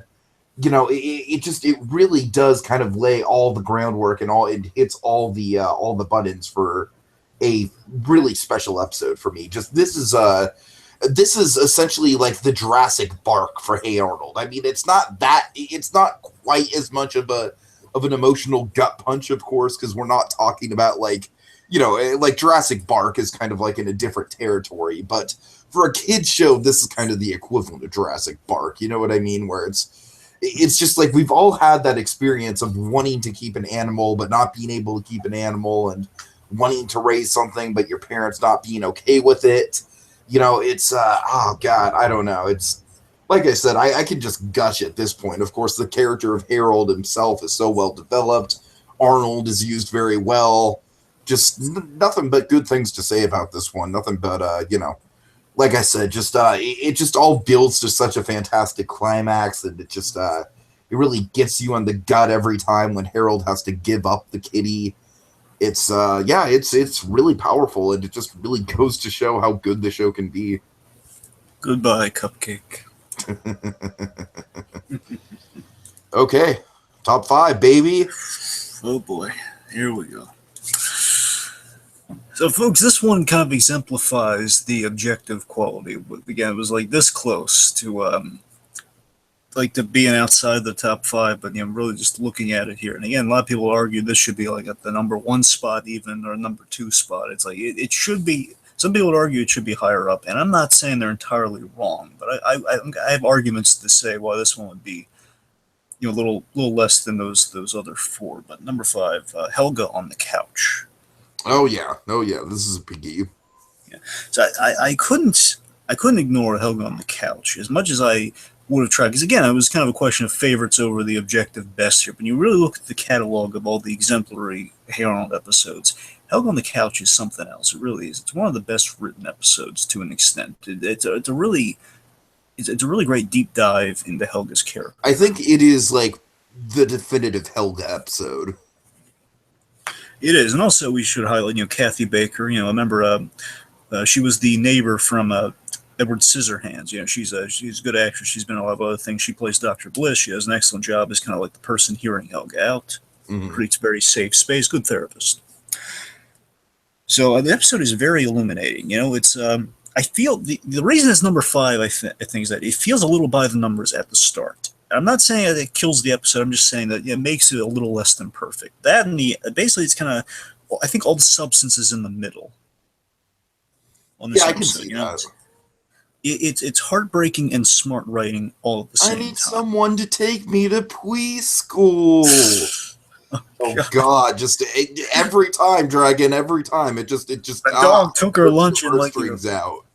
In the rain, the dog took her lunch. Here's the thing that gets me about it. The dog defiantly, just to add insult to injury, it scoops its legs up, basically it kicks mud into her face. Right. It's like that. That's the thing. The dog not only stole her lunchbox. It's not like lunch. It was like she wasn't asking for it. It was like the lunch box. It's like that dog had a mission. Darn it. Oh God, that dog was out of a Don Bluth movie. That dog was sent by Sir Bluth himself. Oh, yeah. The car face sent that dog. Oh God. Anyways, in all seriousness, though, this episode is one to be respected, and that's really why it's on here. This is an episode that is not shying away from the issue of neglect. It covers neglect so wonderfully and harshly well. Is that and this episode, the reason this episode has to be on a list out of the two of us, has to be included on here regardless, is that it retroactively benefits the show, because basically we explain, if anyone's rewatched the show, maybe held an eyebrow up to the whole, man, Helga has a shrine devoted to Arnold. She has all this. Why is she so head over heels for him? Why is basically someone questions the logic of the show, which they should never do. But if someone questions the logic of the show, why is she so hung up on this? Why doesn't she just say how she feels? And why? If all those guys crying why, I direct you to this episode where you understand it emphatically, oh my God, Arnold was the only person to show her kindness, and we see kind of this cynical world where all the kids are ready to mock her on a dime about her feelings she may harbor towards Arnold, so she has to mask her soft side. It's oh my God, it's heartbreaking, and it's storytelling of the highest caliber in that flashback segment. So yeah, I think most of the episode hinges on that flashback segment. It's so well told, that's why it's up here in the top 5. But I think, I don't know, maybe honestly, the end is a little okay, we've developed Helga's story, but we're kind of let it stagnate past this point. She's going to tell Arnold when she's ready. It's we build to, okay, maybe she'll tell Arnold now. But, we don't really go that extra mile with her. I'm not faulting it for that. I'm just saying it's like a vague anticlimax. I hear you. So again, really good episode, groundbreaking for the show. And again, kind of benefits the show altogether. So a lot of things going for it. So Helga on the Couch, remarkable episode. Okay. Oh, Dragon, just now when we get into number 4, these are the big ones, folks. This is the Mount Rushmore. Yep. Oh God, and like I said, even now, it's this is fine. I'm fine with this as number 4, Dragon. But my top three, I've been debating in my head, and the obvious one that you're thinking of might not even end up as number 1, Dragon. Oh, get out of here! Are you serious? Oh, you'll see. Oh, jeez, I'm on the edge of my seat now, folks. But seriously, this is the first. All right. So number 4. Okay, number 4 is Haunted Train. Oh yes. Oh God, and Dragon, I hate to put it that low. You don't understand. This episode this might be the single most nostalgic Hey Arnold episode for me, hands down. I love everything about this episode. I love how the episode sets up like a bored, hot summer day, you know, in the middle of late summer, like everyone's exhausted all the activities they could do. And then Grandpa Phil, of course, he has honestly one of my favorite Grandpa Phil lines where he's just like, well, at least now they won't be bored. Yeah. And one of the few times that Phil gets to tell an urban legend dragon, which is a kind of a special part of the episode. Yeah. And, oh, God, I mean, folks, I could just go on and on. I mean, we did do a beat-by-beat recap of this one for Haunted Holiday Hijinks, and it just holds up so well. Just the atmosphere of it. I honestly think the creepiest part of the episode is kind of the middle section when they're at the train station and they're waiting and Gerald's got the harmonica and just like I said, the atmosphere of it all. Of course, this episode is a great pairing with Arnold, Helga, Gerald, Phoebe. Great combination of characters there. And then as the episode gets going, it's basically like, so essentially we covered Graveyard Shift from SpongeBob for Haunted Holiday Hijinks. And this is like a terrifying, if Graveyard Shift is the funny version of that dragon, then this is the terrifying version of that, where it's essentially like a bunch of misleads that look like the urban legend is coming true. And I gotta say, goddamn, like as a kid, you know, like when that train stops and they're in the fiery underground and the doors open and the shadowy figures are on the other side, it's like, I vividly remember being terrified by this episode. And that's, to this day, I still think I hold this episode up for me personally as by far the best of the scary episodes of Hey Arnold. I just think there's something to this. There's just something to the delivery, the execution, the atmosphere, the build-up. It's just, it all works so well. Of course, Brainy's got a great moment as always. He gets thrown off the side of the train in the middle of the episode. It is the most lethal of the ways we've dispatched. right. I would say if they hit it at the wrong angle, they would have been toast. And of course, the episode ends with the ever so ambiguous, like, "Oh, look, it's a ghost singing on the train." Ooh, yeah. God, Dragon. Like I said, I love this episode so much. Like, I could have put it at number one if I really wanted to. It's that good. It's so good. It's so good. I could gush over it. Just, it works so well. It's still creepy even to this day. Like, just thinking about it kind of gives me goosebumps. Some of the moments and some of the building tension and atmosphere and whatnot. It's just so effective. Well, similarly, I have an episode that is haunting in a different way, but is also haunting and one of my personal favorites. Freeze Frame. Okay. This is kind of like the Hitchcock episode of Hey Arnold. Essentially, yes. This is a great episode. Again, it's another, and this is like it usually fits in when we do the spooky episodes, but it's a constant runner we have with Arnold and Gerald. Basically, I call it it's an Arnold and Gerald Hardy Boys mystery episode. That's really what it is. It's Arnold Gerald as the Hardy Boys, which we've done a couple times, especially in like Four-Eyed Jack, for example. That's a Hardy Boys episode with Arnold and Gerald, that emphatically. So I love that there's one observation of the pork pie hat, which, by the way, when we got to Breaking Bad years later, I did think of this episode. I want to make that clear. That's what the pork pie hat, that's how I knew what a pork pie hat was, this guy. That's what I thought of first. I love this one observation of the pork pie hat guy.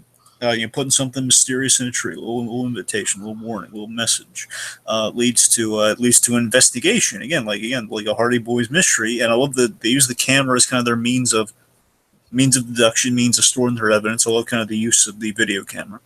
Oh yeah, it's got great detective work, and again, great detective work for. You like how I worked it into the collage here. It's kind of like off to the center. It's like a little, kind of like a little mystery. Yes, very nice, very nice. Actually, that is the pork pie hat guy for those. Indeed.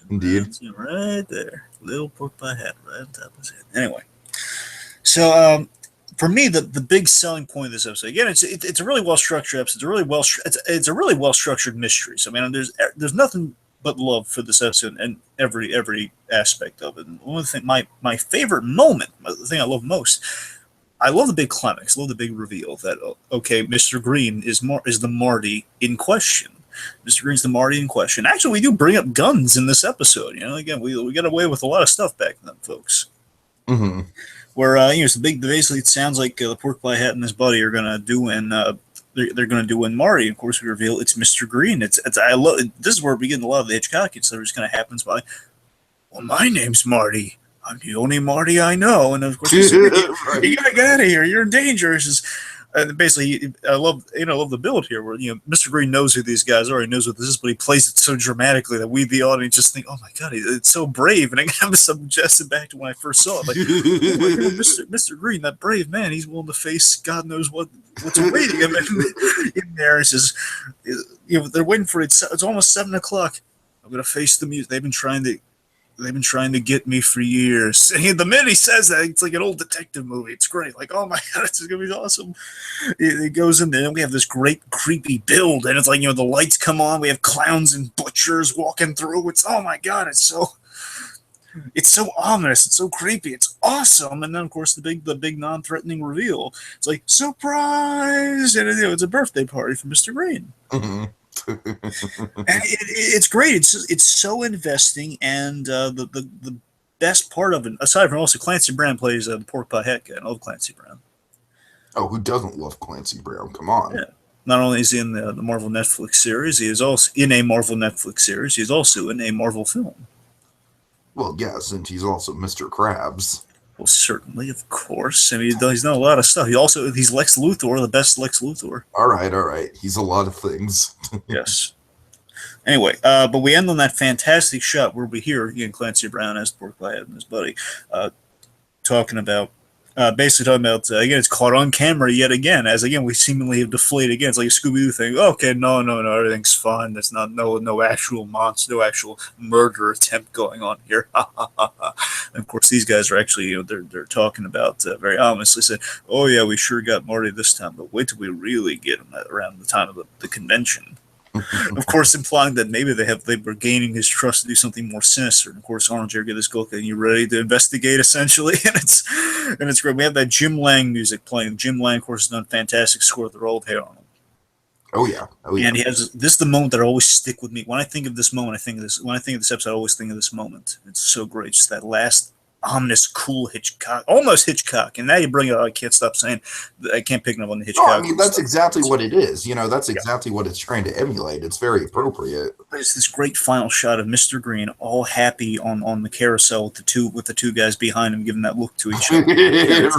Right. Again, with that music, when it's like all slowing down, we have this uplifting image of a happy Mr. Green, but still that ominous thing. It's like behind him. It's like a portrait of intrigue. It's great. Love it. All right. Yeah. Okay, so Dragon. Oh man, my number 3. Oh. All right, Helga blabs it all. This is not only one of the funniest episodes of Hey Arnold, this might be one of the funniest pieces of animation I have ever seen. It's kind of funny how many times Helga's had to infiltrate Arnold's house and get out of it undercover. I think she's done it at least 3 times. Like this episode. I mean, just the absurdity of this episode. It's like classic Looney Tunes. You know what I mean? Yep. She's the Daffy Duck in this situation. Yeah, absolutely. I just first of all, of course, I love the delivery on like the actual message that she leaves. Like, Arnold, the truth is I'm madly in love with you. I've been madly in love with you. It's kind of like just an over-the-top speech that we've heard 100 times before, but delivered directly to him. She's hopped up on laughing gas, which of course promotes this confession. Of course. And then I love how it's animated. Like we're basically you can see it like Helga on the phone. Like that's kind of the moment where she's realizing like, oh crap, what did I just do? Like that message is now on Arnold's machine. And it's at a very inconvenient time where Arnold has all the boys in the class over. Oh yeah. Oh God. And Dragon, this episode is it's such a great mix of suspense and comedy. You know what I mean? Yeah. of course, there's that wonderful moment where Grandma's going to get the messages, and we as an audience are just like freaking out. We're like, oh God, no, it's over. It's over. She's going to hear it. It's done. And then, of course, the great kind of like, the great release of like Grandma not being able to properly relay the message at all. Oh God. I mean, this episode is just like, it's peaks and valleys of comic absurdity and hilarity. There's not really a ton to say about it other than it's just like I said, just Hey Arnold isn't really well known for being, I mean, it's definitely got great comedic moments in it. It's got a lot of wonderful comedic characters. But I think this episode in particular, like, just really shows off the chops that the show has in terms of, just delivering an all-out, just comedic masterwork. It's just a brushstroke of just timing and execution and flair and, just a simple premise done masterfully well. Helga blabs it all, Dragon, there's a reason I let you have Helga on the couch, because I didn't really want to have both of those. And Helga on the couch is definitely the more serious of the two Helga episodes on this kind of combined list. But like I said, I think Helga blabs it all is kind of like, it's the definitive Helga episode for me in terms of like, it shows exactly how absurd we can get with the character while still having her be somewhat down to earth. So yeah, I love it. Just and like I said, folks, now these top two, oh God, it's gonna get even harder, Dragon. Gonna get even harder. You might be in for a shock. Okay, so let's see. It'll be my number 3 then. Yep. All right, folks, my number 3. And again, my number 3 is purely, again, kind of in the Helga on the couch position of, again, objectively, I'm just going through them here. This one, I think, just very agreeably, is like, it's up there for being one of the best Hey Arnold episodes. A lot of people might put this very close to the number. This one is definitely like the top 5 kind of category type stuff for Hey Arnold, traditionally. So I put it at number 3, Stoop Kid. Stoop Kid's afraid to leave his stoop. Stoop Kid's afraid to leave his stoop. So, boy, oh boy, where to start? So this one is probably the most, honestly, this one is, if not the most, definitely one of the most iconic and defining episodes of the show. Sure. That's the thing, again, short of the Christmas episode. Christmas, honestly, that one's more if you know the show, then you're blown away by that episode. This one's like more of, even if you don't know the show, you're probably familiar with just the mention of a stoop kid. Mm-hmm.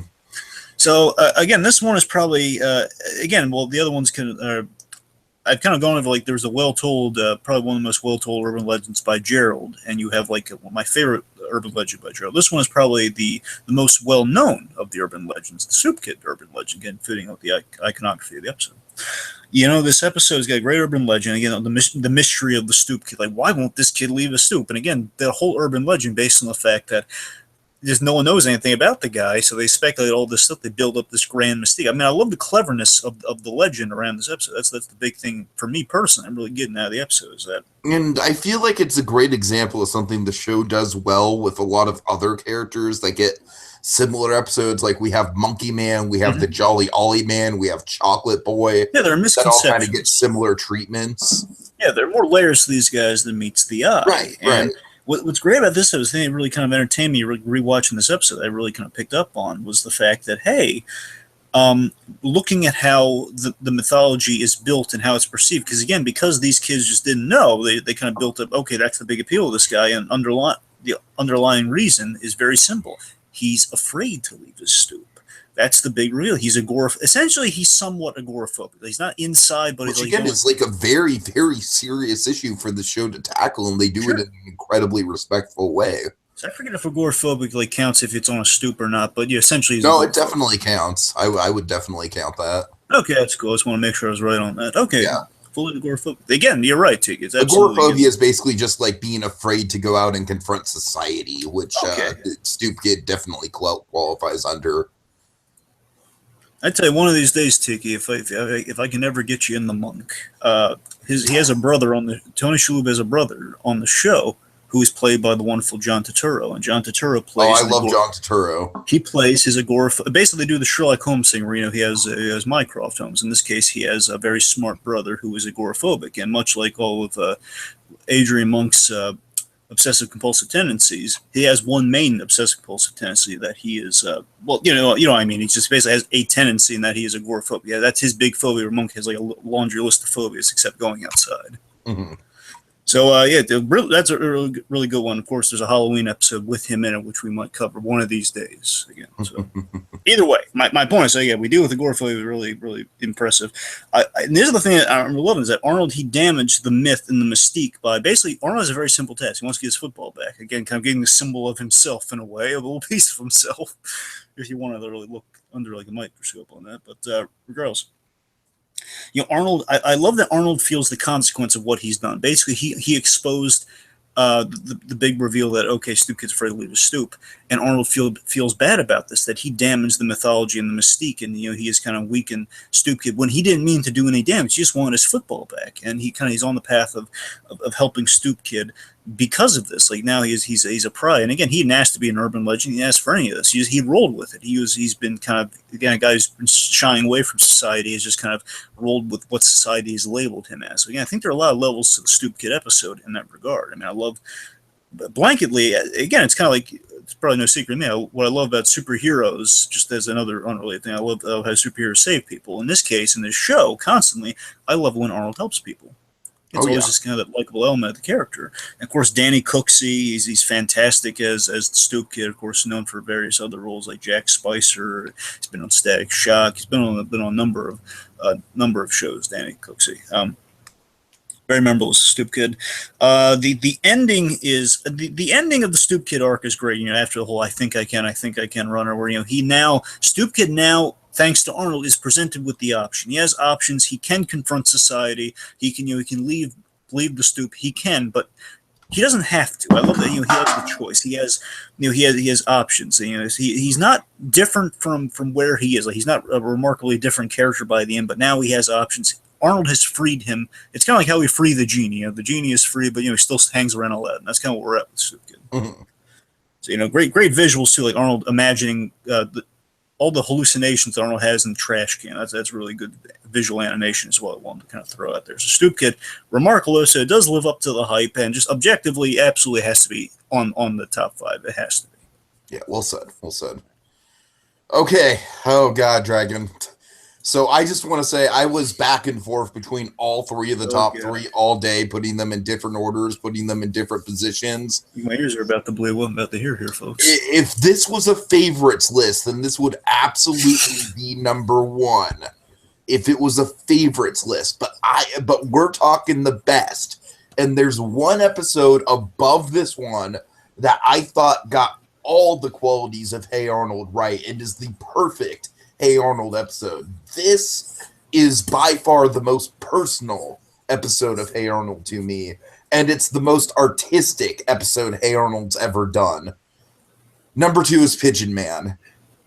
Shock and awe. Yeah.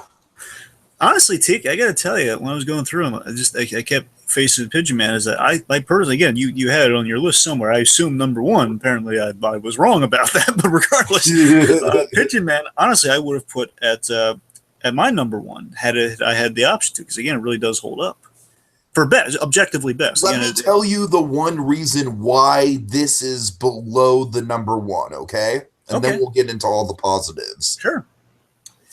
I don't necessarily think the ensemble cast holds up very well in this episode. I think this is a very Arnold-heavy episode. I think the ensemble cast is there. Like, of course, Gerald tells a great story. For my money, Dragon, this might be the great Gerald story, for my money. That's fair. I love the description of, like, the man who eats birds and stuff like that, or the man who lays eggs, all these different weird combinations they're speculating about. Beyond the Gerald of the episode, all the other characters are kind of jerks. And I know that's sort of like the theme of the episode and what it's going for. I'm just saying the reason why my number 1 is my number 1 is because I feel like it just hits all the characters. Like, my number 1 episode is like all the characters on a home run. Right. Like, it's just like it hits so many characters and it does them really well. This episode, of course, is the great Arnold episode for my money. This might be the best example of an Arnold episode in particular. And of course, folks, what can be said about this? I mean, it's just like, I would say it's one of the more ambitious episodes of Hey Arnold. I would say it's one of the most artistic episodes of Hey Arnold. I mean, Dragon, I don't even have much to say beyond just the ending of the episode alone. It's one of the things that sticks with you. For as much as I love my number one, and I think my number one is a great example of an episode as a whole just excelling in everything. The ending of the episode with Pigeon Man flying into the clouds and the birds with the with the strings on his pull jacket, it's the most memorable image in the show's history. It's by far, to me, the most memorable. Like, that image will stick in my head as I'm a dying old man who's forgotten any recollection of what Hey Arnold actually is. You know what I mean? Like, that image will stick with me to my dying day. I will always remember that image. It just artistically, it's just implanted in my brain. And that's what I'm saying. I think my number one excels more in the writing department. It excels more in kind of delivering a great assortment of gags, of real building of character and all that good stuff. But this is an idea-based episode, and the ideas in this episode, just the raw emotional honesty of Pigeon Man and kind of him accepting that he's outside of what fits into normal society and how there's nothing he can do to really change that. Yeah, I mean, the main thing you got to take into account, folks, that a huge element of why this episode is just so memorable and so fantastic is that final monologue, that final final speech that Arnold delivered by Vincent Schiavelli, if I'm pronouncing that right. Vincent, they call him Vincent the Pigeon Man for the actor Vincent Schiavelli. He is the way, again, he has that world weariness in the delivery. He's so well performed, and he conveys such kind of great humanity within that role, and he brings out the best. He's a great character to complement Arnold. That they're both outsiders. They're both, again, it's just he's a guy who's kind of faced kind of the cruelty of humanity, the ostracization of humanity because he's passionate about something. It's kind of interesting that if you really think about it in the grand scheme, Harold in that Butcher episode, he kind of embarks a little bit, just again not to the same level by any stretch. Right? I'm just saying that again he's kind of we start Harold here, of course, in a very just kind of prototypical bully characters. He's a dumb jerky kid, and of course we kind of. It's like in the grand scheme, our characters in the show, they evolve to kind of fit the model of these are guys who are owning the fact they're kind of outside the norm, and they're kind of there's more to them than what meets the eye initially, and that's kind of the journey they were on after the Pigeon Man has ascended. If you really think about it, it's kind of cool. Yeah. Oh yeah. But it's that delivery there. Imagine this, Tiki, if they ever did a live action adaptation of Pigeon Man. You know what I'm thinking, Michael Keaton. Oh God! Oh yes, that would be perfect. How great would that final scene be if he just he delivered that? Then he had all the pigeons and he flew off. How beautiful would that be? So yeah, folks, it's Pigeon Man is just an absolutely seminal episode of Hey Arnold. Like I said, the final images and just the speech in general, it just. Like I said, Dragon, that's why it's not number one, right? Is because most of the stuff that people remember this episode for are in those last 5 minutes. That's really the only reason why this is number one.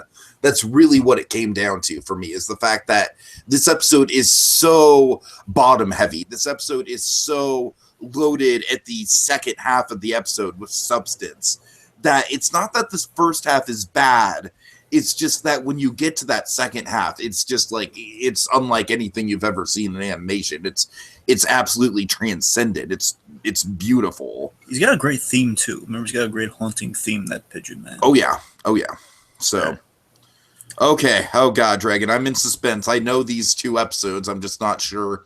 I'm rooting for one of these, Dragon. Not to say I don't like the other one, but I'm rooting for one to be number one. So. I love them. Yeah, I love them both. I love them both very much here. And again, it's the objective thing, folks. That's why it's right this way. But honestly, my favorite episode. It's kind of fun. Not realizing my favorite episode is also my number two. Honestly, my favorite episode. The one I go back to this episode. I don't know if you know this about it. I go back to this episode the most out of all the Hey Arnold episodes. Quite honestly, I rewatched this almost. it's gonna be. I won't go with that far. Until let's just say I rewatched this episode a lot. Eating contest. Okay, well, can I just say I'm pleased with your number one then? But yeah, eating contest. It's comfort food, pun intended. But yeah, seriously, this is honestly one of my absolute favorite episodes of Arnold. If it's not my favorite, it's definitely like it'll be number two. Where it's always it's up there, very very high. It's probably it's. I'm just endlessly fascinated by it from a storytelling perspective. I'm fascinated by it in its simplicity, how it captures the show in many aspects. That this is an underdog story. It's Arnold as the underdog within the story, and it's.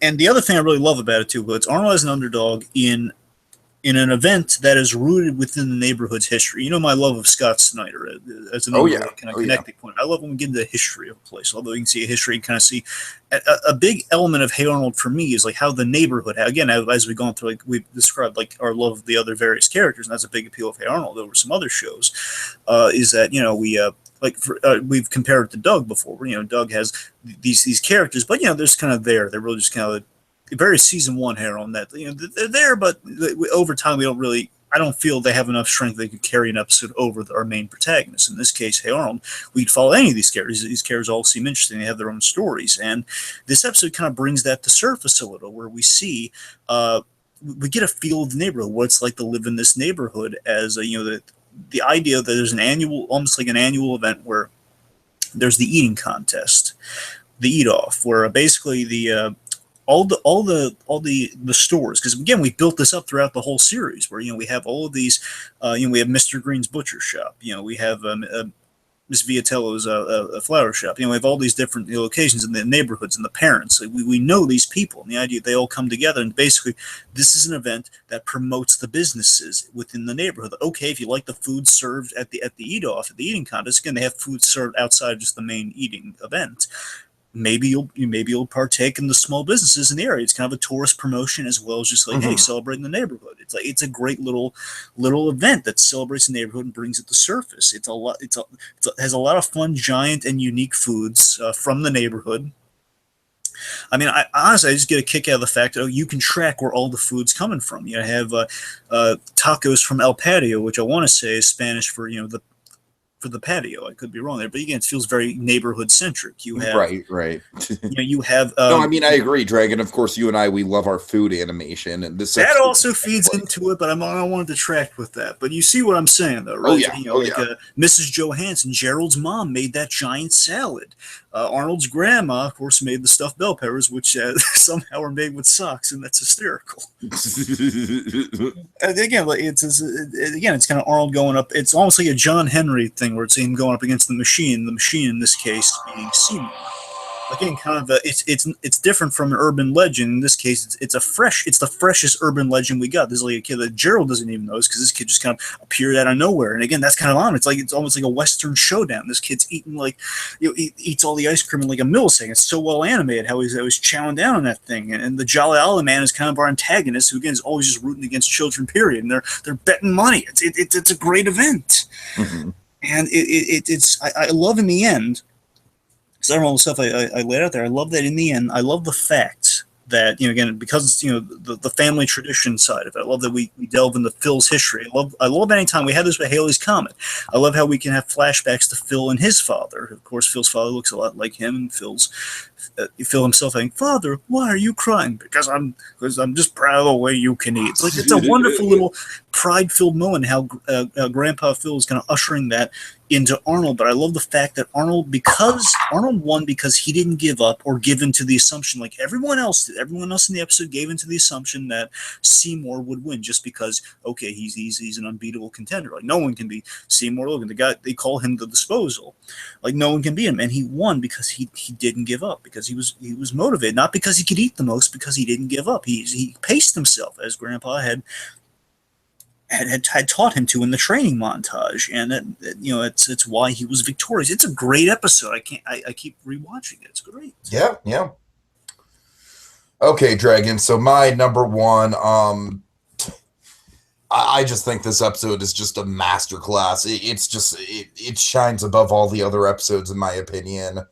And honestly, a reason why it's number one is because as a late episode, as a season 4 episode, not a lot of season 4 episodes get a lot of love, but I feel like this episode just shows that even in season 4, this show was still cracking out the hits. And so I went with buses, bikes, and subways. I want to point out that I wanted to fight Tiki for this, but I mean, again, we already had 2 of them, so I wouldn't dare take this one from it. It's another good one, though. I would have loved to have it all. This episode it's Dragon. It's fantastic. It's everything I want in a Hey Arnold episode. I mean, you mentioned the Scott Snyder of it all. This episode is like, I think, the best exploration of Arnold City that we get in any episode. We see so many different elements from the from the WrestleMania. Of course, we have I love the shots when they're on the freeway overpasses and whatnot. It's got a great atmosphere to it. We had Sheena's Uncle Earl, who was kind of ferrying him across for a while before Harold screws it up. Let's see, and of course the big planes, trains, and automobiles influence. Let's not lose that. Obviously, I love how the episode opens up with this weird, like, Charlie and the Chocolate Factory parody. Yes. With Chocolate Boy. It's like Chocolate Boy gets some time to shine, too, where he just, he goes diving in his tidy whities into a vat of chocolate. It's, and then Mr. Simmons has to just, like, rush everyone out of there. It's a very memorable opening to the episode. You know what I mean? Oh, God, yes. This Mr. Simmons. I'm sorry, Dave. I'm losing it right now because I'm picturing in my mind that great shot and that great off-screen reaction of Chocolate Boy emerges almost like Rambo. Yeah, he emerges from the chocolate with a big old content smile on his face, and then we hear this great shriek by Mr. Simmons, just realizing, like, oh my, like, it's so funny. Yeah, and then from there, folks, we get, like I said, Harold and Helga are probably my 2 favorite characters, so this episode being, like, the primary Harold and Helga team-up episode, it's like chocolate and peanut butter. It works so well. I mean, it's like, of course, we get some development with, on both sides of them, you know what I mean? And we see from Miriam's point of view that she's, I love the bit where Miriam hears over the phone that Helga's at the WrestleMania and Mr. Simmons just faints. Yeah, I mean, I love the.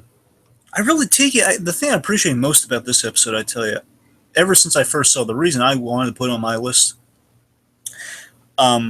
the end. I just love how it all comes to place in the end. Like, they end up going to WrestleMania, and everything's fine at the end. Again, it didn't feel like hacking, didn't feel like it was rushed or anything. It just felt natural. It was like, okay, we went on a long journey, and we paid off, and that's it's the perfect resolution for Harold and Helga.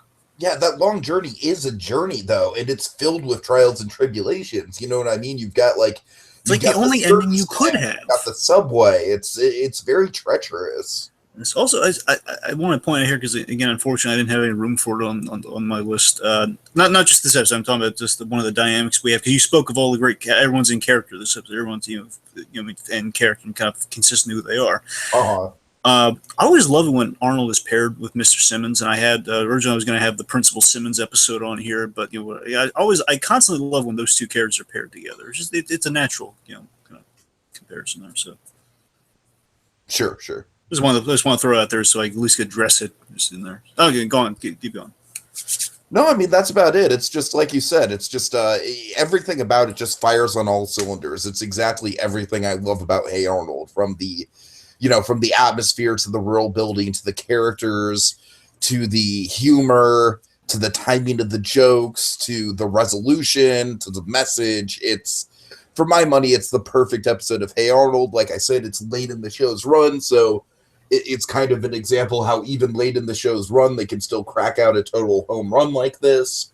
And yeah, it's just, Dragon, I've got to say, in this process, I was very surprised to pretty definitively put Pigeon Man as my number 2, but I think this kind of deserves to top Pigeon Man. I really do, and I've been touting up Pigeon Man as the best episode of Hey Arnold for as long as you've known me. So this podcast is kind of therapeutic for the both of us in that way.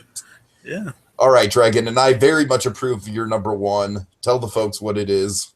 Okay, my number one again, folks. Eating contest, and I built up eating contests as much as I could. And I stay behind everything I said about eating contests. And yeah, that's probably my personal favorite. And again, I would say I could have still made that argument for it to be number one, but I just really being objective, going through it all, again, including Stupke, including Helga on the couch, looking at it, and I include it. It's still a favorite. Number one is still a favorite of mine, but it doesn't necessarily measure up to my love for eating contests. But at the same time, is looking at it and looking at it objectively, it's that it fits.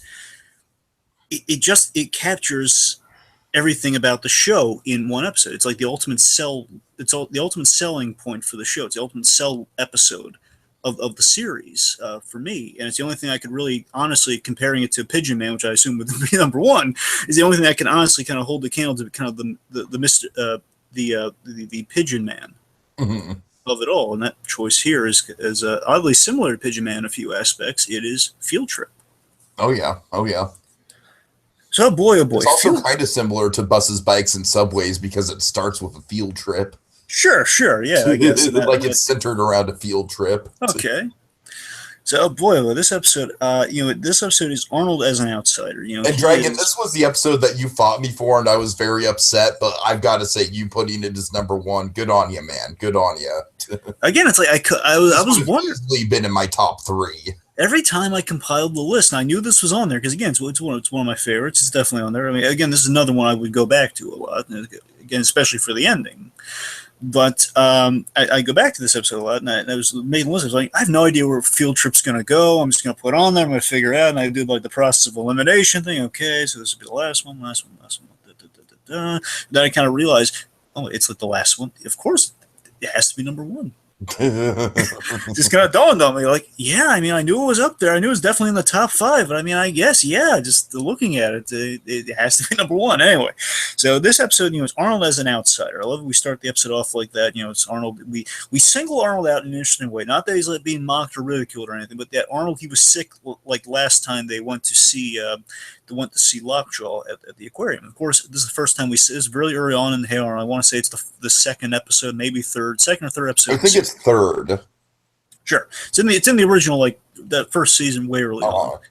So this episode, we kind of put Arnold in a position of we the audience can kind of follow Arnold as you'd imagine we do in a show called Hey Arnold, where we're tracking his experience with something, usually as we do with an urban legend. In this case, it's less an urban legend, more of an urban fact, I guess.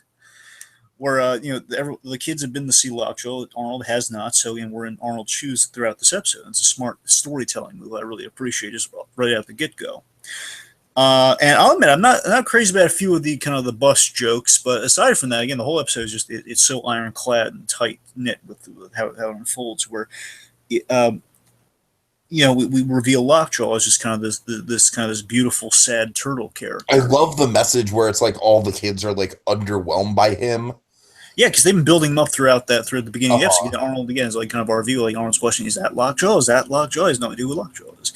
And we reveal, okay, it has this cool enclosure. You can push the button, it reveals the legend. And again, and this also plays into the lived-in quality of the city. I really love, where you get to see like kind of the graffiti and everything on this poor turtle here. Right. Emerges in this really dingy enclosure, and like the kids see him, and it's heartbreaking. And this episode, again, the reason I would argue kind of like Pigeon Man, as well as I'm just saying like Pigeon Man and like buses, buses, Bikes, and Subways, right, like that. It is for me. I think objectively, it's probably the perfect episode because it speaks to Arnold helping others and thinking differently.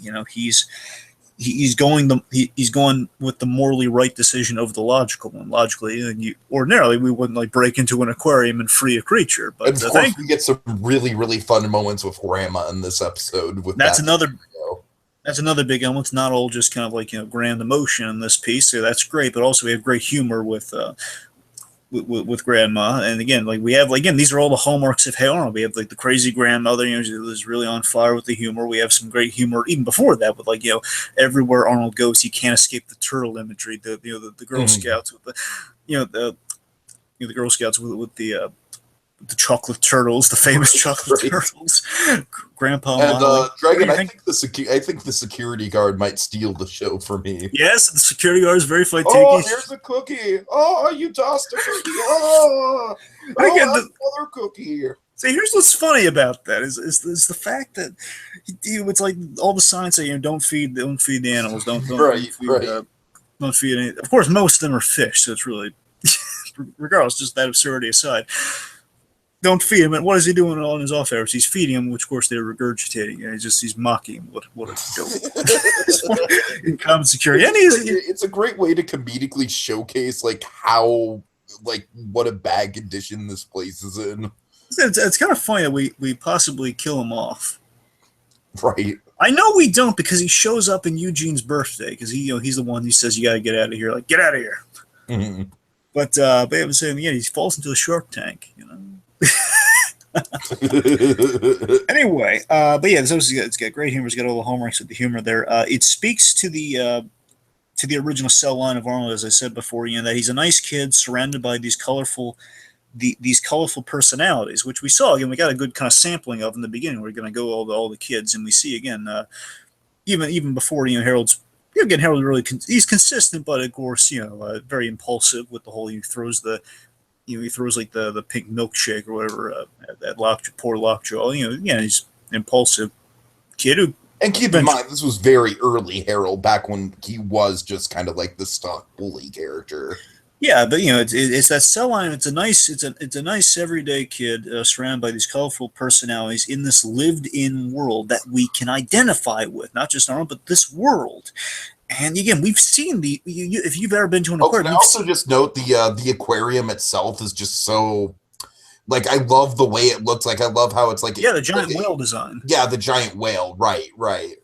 Yeah, it's very monstrous. It's a great design, great architecture there. But again, that lived-in quality of this world where you go there, we can identify. If you've ever been to an aquarium, you've seen there are some sections that are run down, and of course, again, this didn't factor into my decision making of putting this number one, but now it's just dawning on me. I mean, I really love blackfish, and of course, you got a bit of basically the aquariums in need of improvement. Let's say that much. So it has so much going for it. And honestly, the episode boils down to the two moments. Very simply, it's that great moment where I love that Arnold shares kind of the half-lidded expression with Lockjaw. Again, there's this great moment of kingship between man and turtle here, where Arnold he walks up to him and he puts his hand on the glass where he puts his flipper up, and he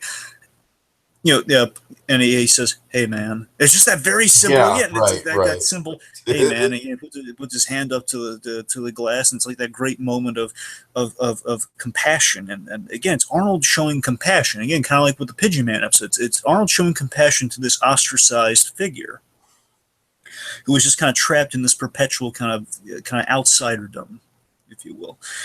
Ostracization, I guess, would be the proper term. Anyway, of course, the very uplifting end where, after, get 400-pound turtle, after they get him on a skateboard, which in itself is just great. After they hurl him into, into the water, he is, there's that great uplifting moment where, he looks back as he swims away, he kind of sinks into, he just kind of sinks into the water again, free. That's like the Pigeon Man of it all, Dragon, that you're talking about. That's kind of like the beautiful imagery that just sticks with you. It's beautiful, and while we have that beauty, we also have that great undercut humor where Grandma, of course, being who she is, it's like for a moment just completely almost forgets the situation where she says, "You know what? When we get home, I'm gonna have some nice turtle soup." It's Tress MacNeille at her finest with Grandma in that episode, but it's such a great episode. It's the hallmark. It captures all the hallmarks of Hey Arnold, even that early on. And I think that's very impressive. All right. Well, folks, that'll do it for our list, but that is not the last of our Hey Arnold podcast. Man, oh man, Dragon. We've got a lot to cover here. Of course, it's all building up to the Jungle movie, and we're just going to have to keep it a surprise. I don't think they deserve it yet, do they, Dragon? They haven't earned it. God. All right. So thank you for watching, folks, and stay tuned next time to the Kickback Cafe, the show where we kick back, relax, and talk about anything but Disney. Hey, Arnold! But I was hungry.